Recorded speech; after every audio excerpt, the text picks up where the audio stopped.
Yun guys, another basic sharing idea na naman tayo. Ito, ang unit natin ay Kia Rio.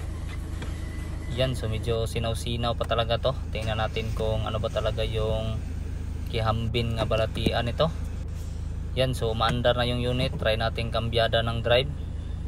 So kita natin naka-drive na tayo, nakailaw yung D. Dito tayo sa yan oh. So naka-stock third gear siya.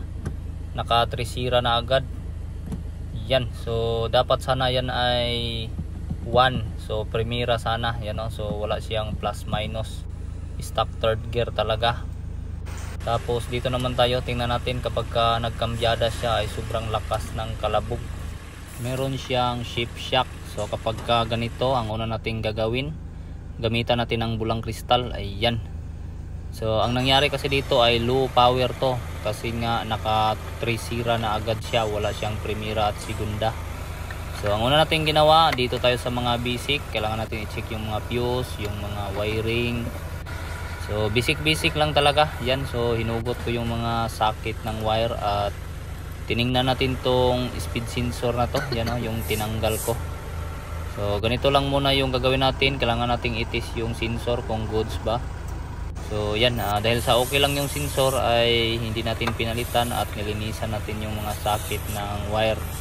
So baka kasi meron siyang mga loose contact. So ganito lang tayo mag-diagnose. Basic lang. So ngayon ay try nating paandarin. Ayan, so umandar na. So kambyada natin. Ayan, so kita natin na hindi pa rin siya naging okay. Meron pa rin siyang shift shock, naka-stock third gear pa rin. Ibig sabihin ay hindi gumana yung mga ginawa natin na basic. So dito naman tayo, tinanggal natin yung baterya kasi proceed tayo sa unahan ng pagdiagnose natin dahil sa wala siya sa wiring at sensor. Tinanggal natin yung yung ECU. So binuksan ko yung ECU dito, tinanggal yung 4 na nut. Ayan oh. So kailangan natin buksan to para malaman kung ano ba yung kahimtang.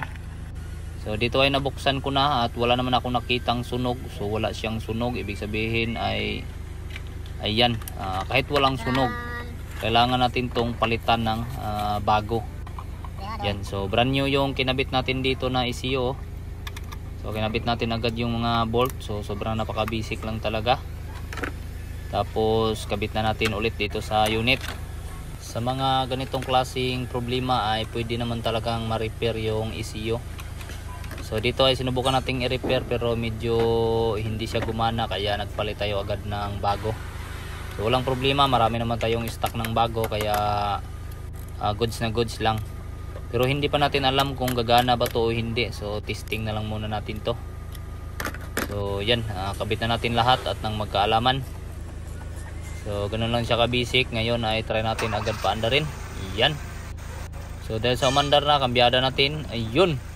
Kita natin na wala na siyang shift shock. Umaabanti at umaatras na siya ng malumanay. So goods na goods talaga. So yan yung pinalitan natin yung ECU. So dito naman tayo sa loob at nang malaman kung okay na ba talaga. Try nating drive. Ayan, so naka-D tayo. Try nating igilid. Yun. So kita natin na naka 1 na siya. So yan yung hinahanap natin kanina, yung 1. At nagsigunda pa talaga. So hindi na siya direktang 3.